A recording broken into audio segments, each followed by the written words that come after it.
आप सभी को जय श्री कृष्णा, राधे राधे, जय माता दी। आप सब कैसे हैं? आशा करती हूँ आप सब अच्छे होंगे।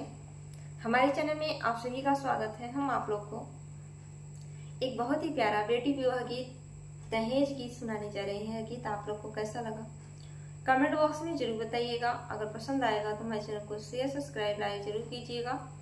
अपना प्यार, दुलार, आशीर्वाद सदा अपनी छोटी बहन पर बनाए रखिएगा।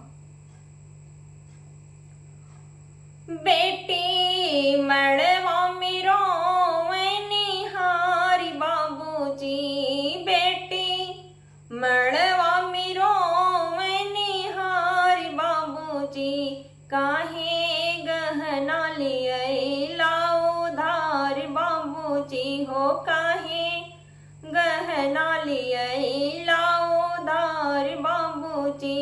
बेटी मड़वा मेरो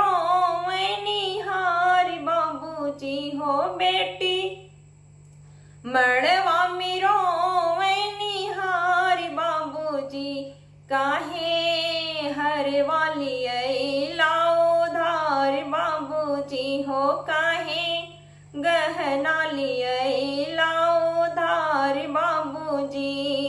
बेटी से बड़ा नाही कवनो दहेजवा, बेटी से बड़ा नाही कवनो दहेजवा, सब कुछ तू दिहा बाबू काट के करे जवा, सब कुछ तू दिहला बाबू काट के करे जवा। इतना दिया हमके प्यार यादो लार बाबूजी हो, इतना कैला हमसे प्यार यादो लार बाबूजी, काहे गहना लिए लाओ उधार बाबूजी हो, काहे गहना लिए लाओ उधार बाबूजी हो, काहे गहना लिए लाओ उधार बाबूजी। बेटी मड़वा मेरो निहारी बाबूजी हो, बेटी मड़वा मेरो निहारी बाबूजी हो, काहे गहना लिए लाओ धार बाबूजी हो, काहे गहना लिए लाओ धार बाबूजी।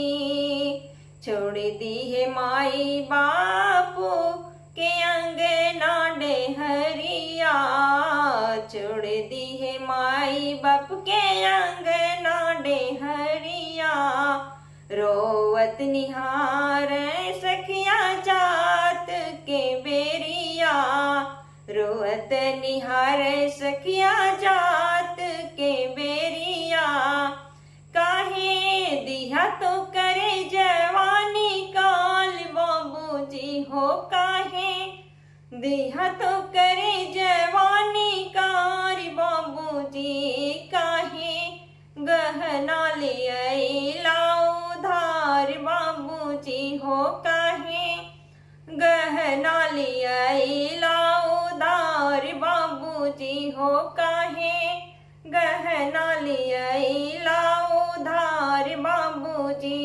बेटी मड़वा मेरो निहारी बाबूजी हो, बेटी मड़वा मेरो निहारी बाबूजी, काहे गहना लिए लाओ धार बाबूजी हो, काहे गहना लिए लाओ धार बाबूजी, काहे गहना लिए लाओ धार बाबूजी।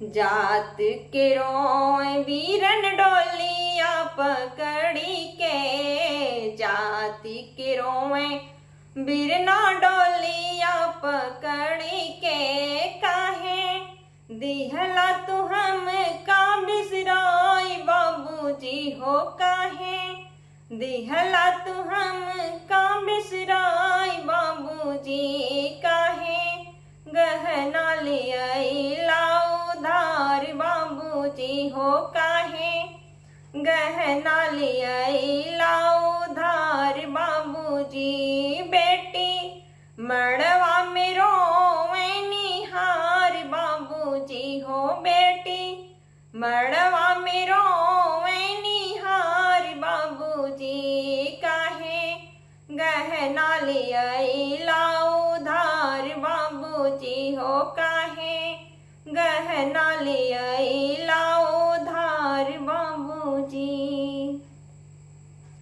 यह गीत आप लोग को कैसा लगा कमेंट बॉक्स में जरूर बताइएगा। फिर मिलेंगे अगले गीत में, अगले गीत के साथ। तब तक के लिए जय श्री कृष्णा, राधे राधे, जय माता दी।